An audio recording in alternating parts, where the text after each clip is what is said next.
नमस्कार दोस्तों, GK stocks में स्वागत है। आज का अपना टॉपिक है आरपीएफ, एसआई, एसएससी, सीएचएसएल में बार बार पूछे जाने वाले इम्पोर्टेंट 20 क्वेश्चंस।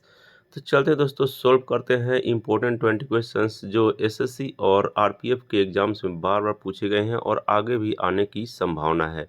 तो दोस्तों, यदि आप इस चैनल पर नए हैं या पहली बार आए हैं तो कृपया करके इस चैनल को सब्सक्राइब कर लिया था, बेल आइकन को दबा दीजिएगा ताकि जो भी इस टाइप के वीडियो अपलोड होंगे वो सबसे पहले आपको मिलेंगे। तो स्टार्ट करते हैं दोस्तों आज का अपना 20 plus most important and selected GK जो एसएससी और आरपीएफ एग्जाम में बार बार पूछे गए हैं। आज का अपना पहला प्रश्न है, पलासी की लड़ाई 1757 में जो हुई थी, अंग्रेजों का नेतृत्व उसमें किसने किया था? यह एक बहुत ही इंपॉर्टेंट क्वेश्चन है। इसका आंसर है रॉबर्ट क्लाइव।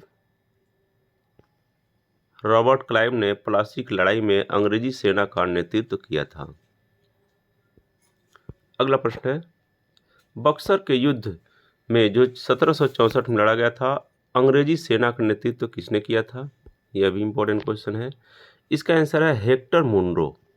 हेक्टर मुनरो ने बक्सर के युद्ध में अंग्रेजी सेना का नेतृत्व किया था। अगला प्रश्न है, वर्ष 1798 ईस्वी में लॉर्ड वेलेस्ली द्वारा प्रस्तावित सहायक संधि को स्वीकार करने वाला पहला भारतीय शासक कौन था? इसका आंसर है हैदराबाद का निजाम। हैदराबाद का निजाम 1798 ईस्वी की लड़ाई में लॉर्ड वेलेस्ली द्वारा प्रस्तावित सहायक संधि को स्वीकार करने वाला पहला भारतीय शासक था। अगला प्रश्न है, भारत का प्रथम गवर्नर जनरल व वायसराय कौन था? इसका आंसर है लॉर्ड कैनिंग। भारत का प्रथम गवर्नर जनरल व वायसराय था। अगला प्रश्न है, तीसरे आंग्ल मैसूर युद्ध को रोकने के लिए टीपू सुल्तान ने अंग्रेजों के साथ कौन सी संधि की थी? इसका आंसर है तीसरे आंग्ल मैसूर युद्ध को रोकने के लिए टीपू सुल्तान ने अंग्रेजों के साथ श्रीरंगपट्टम की संधि की थी। अगला प्रश्न है, राजक्षय हड़प नीति, जब्त नीति जिसे डॉक्ट्राइन ऑफ लैप्स भी कहते हैं, किसके द्वारा लागू की गई थी? इसका आंसर है राजक्षय हड़प नीति लॉर्ड डलहौजी के द्वारा लागू की गई थी। अगला प्रश्न है, किस सिख गुरु ने फारसी में जफरनामा लिखा था? इसका आंसर है गुरु गोविंद सिंह ने फारसी में जफरनामा लिखा था। अगला प्रश्न, भारत में डाक व्यवस्था शुरू करने वाला ब्रिटिश गवर्नर जनरल कौन था? इसका आंसर है लॉर्ड डलहौजी। भारत में डाक व्यवस्था शुरू करने वाला प्रथम ब्रिटिश गवर्नर जनरल था। अगला प्रश्न, 1757 ईस्वी में सिराजुद्दौला किसके द्वारा पराजित हुआ था? इसका आंसर है 1757 में प्लासी की लड़ाई में सिराजुद्दौला लॉर्ड क्लाइव के हाथों पराजित हुआ था। अगला प्रश्न है, सुगौली की संधि जो 1816 ईस्वी में हुई थी, किसके बीच संपन्न हुई थी? इसका आंसर है ईस्ट इंडिया कंपनी और नेपाल के बीच सुगौली की संधि संपन्न हुई थी। अगला प्रश्न, डॉक्ट्रिन ऑफ लैप्स के अंतर्गत भारतीय राज्य कब्जे किए गए थे, कौन कौन से राज्य किए थे?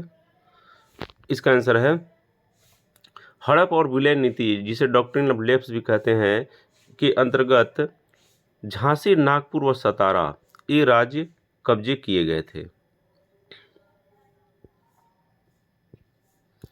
अगला प्रश्न है, ठगी प्रथा के उन्मूलन से संबंधित गवर्नर जनरल कौन थे? इसका आंसर है लॉर्ड विलियम वेटिंग। ठगी प्रथा के उन्मूलन से संबंध गवर्नर जनरल थे। अगला प्रश्न है, विश्व की सर्वाधिक गहरी झील कौन सी है? इसका आंसर है बैंकाल झील। विश्व की सर्वाधिक गहरी झील है। अगला प्रश्न है, विश्व की सर्वाधिक लवणीय झील कौन सी है? इसका आंसर है वान झील विश्व की सर्वाधिक लवणीय या नमकीन झील है। अगला प्रश्न, मोहिनीअट्टम नृत्य का विकास निम्नलिखित में से किस राज्य में हुआ, या किस राज्य का मोहिनीअट्टम एक प्रमुख नृत्य है? इसका आंसर है मोहिनीअट्टम केरल, केरल का एक विकास के रूप में मुख्य नृत्य है।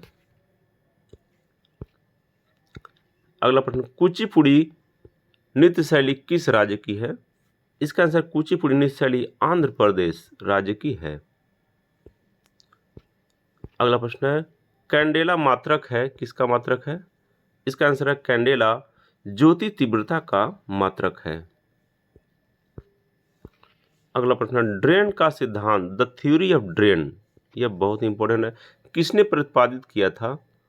इसका आंसर है थ्योरी ऑफ ड्रेन दादा भाई नौरोजी ने प्रतिपादित किया था।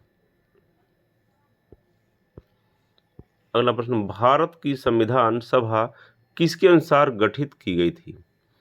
इसका आंसर, भारत की संविधान सभा कैबिनेट मिशन योजना के अनुसार गठित की गई थी। अगला प्रश्न है, गोल्फ के प्रसिद्ध खिलाड़ी टाइगर वुड्स किस देश से संबंधित हैं? इसका आंसर है टाइगर वुड्स जो गोल्फ के एक प्रसिद्ध खिलाड़ी हैं वे यूएसए से संबंधित हैं। तो ये था दोस्तों आज का अपना 20+ most important and selected GK questions जो एसएससी और आरपीएफ के एग्जाम्स में कई बार आ चुके हैं और आगे भी आने की संभावना है। तो thanks for watching friends, like share and subscribe GK stocks. जय हिंद।